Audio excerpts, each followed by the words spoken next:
without further ado, Dave Chappelle reaction. Cartoon is not real life. Hit that sub button. 47 subs away from 1K. Let's go.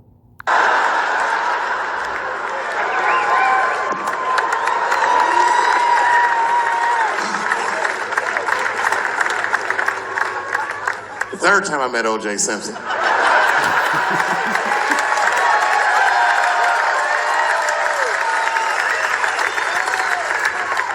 Third time I met OJ Simpson, I was doing great in life. I just finished the second season of Chappelle Show. Man, those were good days. I was playing a comedy club in Miami, the Improv. I don't know if you've ever been, but if you have, you'd know. The door for the green room is right on the stage. Can you imagine such a thing? If I walked out of the door of the green room, bam, I'm just right here, right from the dressing room. And I did that. I walked out, and the whole crowd was like, hooray! And I looked, ma'am, as close as you are to me, I saw him as soon as I came out, the juice. And I saw recognition in his eyes, and it filled me with pride that he knew who I was. I didn't acknowledge his presence because it was a white audience, and I didn't want to start a panic. But he's not lying, though. Like I said, man, shouts out to you for being here. But I still, I still think everybody know that nigga did it. Everybody know that nigga did it. But I did my show. Show went great. I said, good night, and I just gave him the signal, let him know I knew he was there. And I walked into the green room, and OJ was already in there.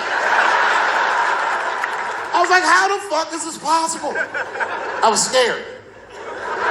And then my friends came in, and we all started talking. We sat down on the couch, and I'm just telling you what I saw with my own eyes. You can believe me or not believe me. But in my experience, OJ Simpson, one of the nicest men I'd ever met. He was nice to me. He was nice to my friends. The conversation was filled with warmth and levity, humor, and wisdom.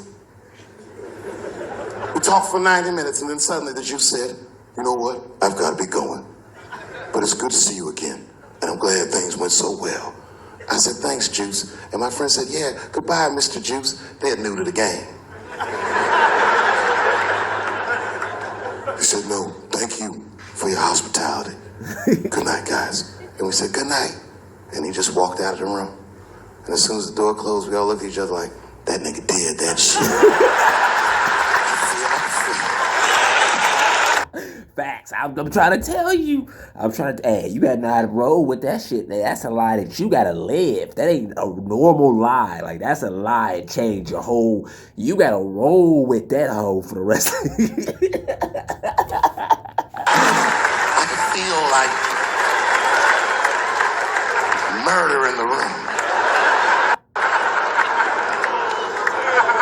Well, you young heads missed that shit. You all too young. You don't remember that. How old are you, young man? You. 24. You don't know shit. You don't know shit. You gotta Google shit that I lived through. See, this is why I lock motherfuckers' phones up. Seriously. Because the young kids, you guys, look, you need to take a break from that. We all need to break just from that technology, just for a minute.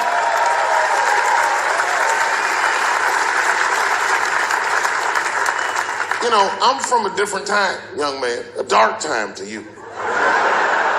I'm from a time that I didn't even used to know who was on the phone until I answered the shit.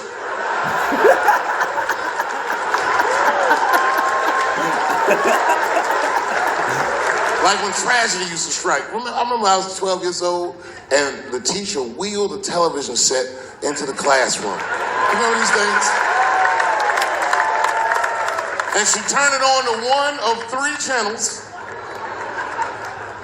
And she said, class, the space shuttle is taking off and we're all gonna watch it take off. Man, that shit was going great for like 3 to 5 minutes. That's right, you remember, it fucking exploded. Everybody on board, dead, immediately presumed dead. That's not funny. It was so bad, the teacher looked at all the kids and was like, you can go home. It's a goddamn national tragedy. It's is Cold War America. The Russians were laughing at us. My point is, for a guy your age wouldn't even know the pain because in your generation, it's like the space shuttle blows up every fucking day. How can you care about anything when you know every goddamn thing? I'm getting over one cop shooting, and then another one happens, and then another one happens, and another one happens. I'm crying about Paris, and then Brussels happens. I can't keep track of all this shit, so you just give the fuck up. That's the hallmark of your generation. And that's fucked up because your generation lives in the most difficult time in human history. This is the age of spin. The age where nobody knows what the fuck they're even looking at. Did you know that Planned Parenthood was for abortions? It's for people that don't plan things out at all.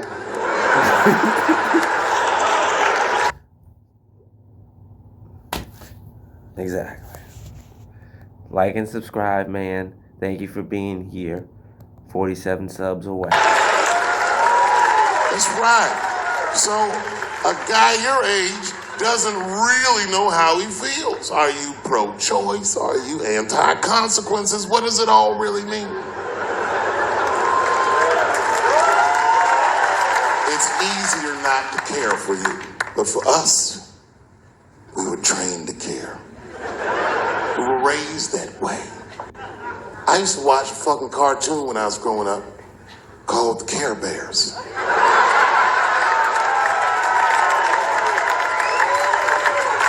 It was about a fucking group of teddy bear people. They were like teddy bears, but they were like people, and they were all different colors, and they all fucking just walked around caring. They cared about each other and everything else. They all had different designs on their stomachs, and the designs told you something about what they might be like inside. Very, very loving group of beings. And when shit got real bad, as nice as those teddy bears were, they didn't get mean faces. They got determined. And the leader would say, "Come on, guys, it's time for the Care Bear Stare." Remember that shit? And them little teddy bears would lock arms and stare at the problem. And I'm not even bullshitting. Actual love would shoot out of their chest and would dispel any. When we grew up, we wanted to be like those babes. And then we got our hearts